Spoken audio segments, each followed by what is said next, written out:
नमस्कार सगळ्यांना. पहिले मराठीमध्ये करू आपण, नंतर हिंदीमध्ये करू. तर 6 जूनला आपण सगळ्यांनी पाहिलं दिल्लीच्या जंतर मंतरवर परीक्षेत आतापर्यंत 6-7 विद्यार्थ्यांनी आत्महत्या केलेली आहे. सीबीएसईचे जे 17 लाख स्टुडंट्स आहेत त्यांचं फ्युचर अफेक्ट झालेलं आहे. एसएससी जीडीचे अजून 16 लाख स्टुडंट्स आहेत, त्यांचं फ्युचर अफेक्ट झालेलं आहे. असं एकंदरीत पाहिलं तर आपण एसएससी जीडी, नीट, सीबीएसई आणि सीयूईटी हे स्टुडंट जर बघायला गेले तर 1 करोड पेक्षा जास्त स्टुडंट्सचे फ्युचर अफेक्ट झालेलं आहे. तरीही याची जिम्मेदारी घ्यायला कोणी तयार नाहीये. त्यासाठी आम्ही 6 जूनला जंतर मंतरवर आंदोलन केलं होतं आणि आम्ही डिमांड केली आहे की धर्मेंद्र प्रधान यांनी तुरंत रेजिग्नेशन दिलं पाहिजे. पुण्यात उद्या 4 वाजता आम्ही आमचा शांतीपूर्ण प्रोटेस्ट करणार आहे आणि त्यानंतर आम्ही लखनौ, अमृतसर, जयपूर, बँगलोर इथेही आम्ही प्रोटेस्ट करणार आहे. तर आमची परत एकदा विनंती आहे की तुम्ही काही करून जिम्मेदारी घ्या, नैतिक जिम्मेदारी घ्या. तुमच्यामुळे स्टुडंट आत्महत्या करतायत, लाखो करोडो स्टुडंटचं भविष्य बर्बाद होतं तुमच्यामुळं, सगळं वाटोळं होऊ लागलं स्टुडंटचं. याची कोणीतरी जिम्मेदारी घ्यायला पाहिजे. देशात आज अकाउंटेबिलिटी राहिली कुठे? दिल्लीला या. जर धर्मेंद्र प्रधान यांचा राजीनामा नाही झाला तर 20 तारखेला दिल्ली येथे सगळ्या देशातला तरुण येईल आणि धर्मेंद्र प्रधानचा राजीनामा घेतल्याशिवाय वापस जाणार नाही. धन्यवाद.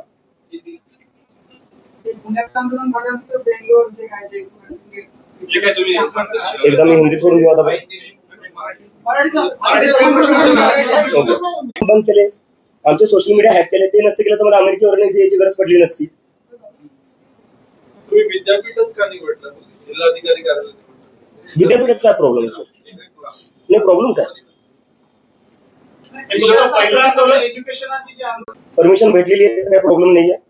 प्रोटेस्ट कुठेही हो, 6 विद्यार्थ्यांनी आत्महत्या केलेली आहे. लाखो करोडो स्टुडंटचं आयुष्य जे आहे ते त्याच्यावर मोठा क्वेश्चन मार्क आहे. मला वाटतं आपण त्याच्यावर थोडं फोकस करूया. नरेंद्र मोदी हे धर्मेंद्र प्रधानांचा राजीनामा घेतील असं तुम्हाला वाटतंय का? कारण तुमच्या पहिल्या दिवशी जे आंदोलन होतं त्याला चांगला प्रतिसाद मिळाला, पुढे देखील प्रतिसाद मिळेल काय त्याच्यात? काही लोक ओडिसावरून आली होती, बंगालवरून आली होती आणि त्याच्यानंतर त्यांचं असं झालं की आता हे देशभर वाढलं पाहिजे. म्हणजे मला तिथं भरपूर जे सगळे तरुण जे आलेले होते देशभरातून त्यांनी मला सांगितलं की तुम्ही देशभर करा आणि त्याच्यामुळे आम्ही आता वेगळ्या वेगळ्या राज्यात करणार आहोत. आंदोलन दाबण्याचा प्रयत्न होतोय, काही धमकीचं फोन किंवा घरच्यांना so I really respect that passion. पण आम्ही लवकरच आमच्या फॉर्मल बॉडीज पण अनाऊन्स करू. तुम्ही आता विद्यार्थ्यांचे प्रश्न लढताय, या प्रश्नात तुम्हाला यश मिळाल्यानंतर ना पुढचे काही मुद्दे असणार आहेत का सर? आधी हा प्रश्न सुटला तर आपण पुढचा प्रश्न धर्मेंद्र प्रधानांचा राजीनामा घेणार की नीट पेपरफुटीची जी यंत्रणा सगळी खोल्यात झालेली आहे करायची गरजच पडली नसती. दिल्लीमध्ये आंदोलन करताना तुम्हाला देशातल्या इतर अनेकांनी पाठिंबा दिला, ते तुमच्यासोबत आलेले होते. पुण्यामध्ये आंदोलन करताना असे पुण्यातले कोणते घटक आहेत, कोण व्यक्ती आहेत ते तुमच्या आंदोलनाला तुला सपोर्ट देण्यासाठी आलेले आहेत? आता आंदोलनाचं आयोजन करताना तुम्ही कोणासोबत कॉन्टॅक्ट करतात, कोणाशी चर्चा करतात? ती मंडळी कोण आहे की यावं लागेल, कोणाला ना कोणातरी बोलावं लागेल. तर माझी जेवढी आईवडील हे बघताय त्यांना सांगतोय, तुमच्या लेकरांना बोलण्यापासून थांबू नका.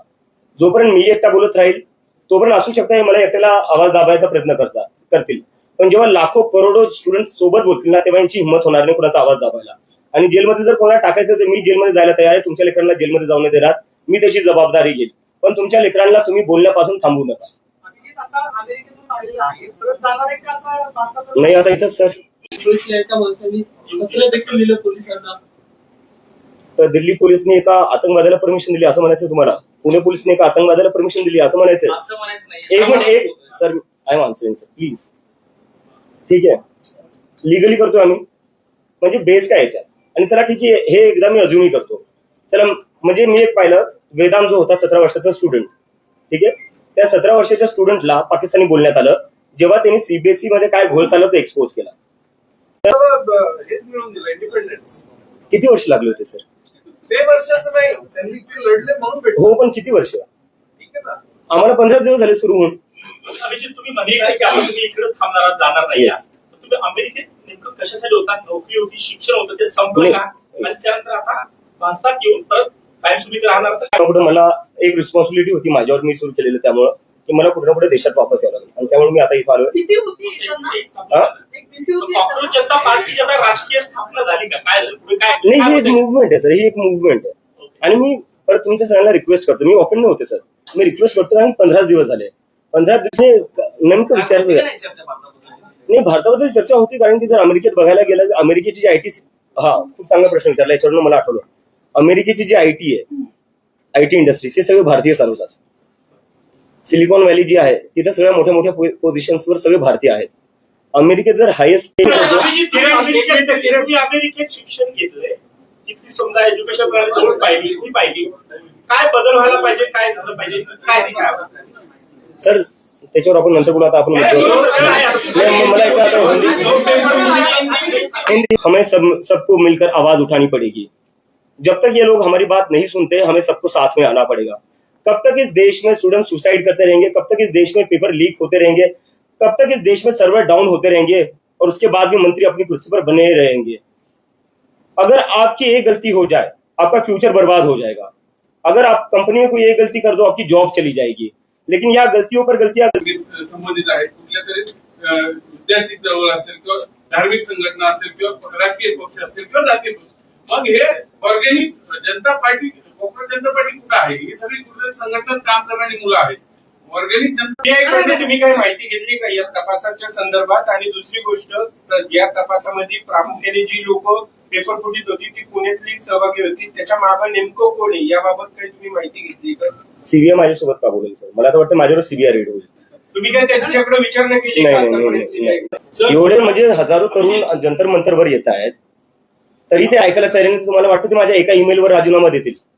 आम्ही झुरळ हा एक उपद्रवी कीटक समजला समजला ते सगळे केळस वाड्या नजरेनं बघितलं. तुमच्या पार्टीला गांभीर्याने का घ्यावं जनतेने?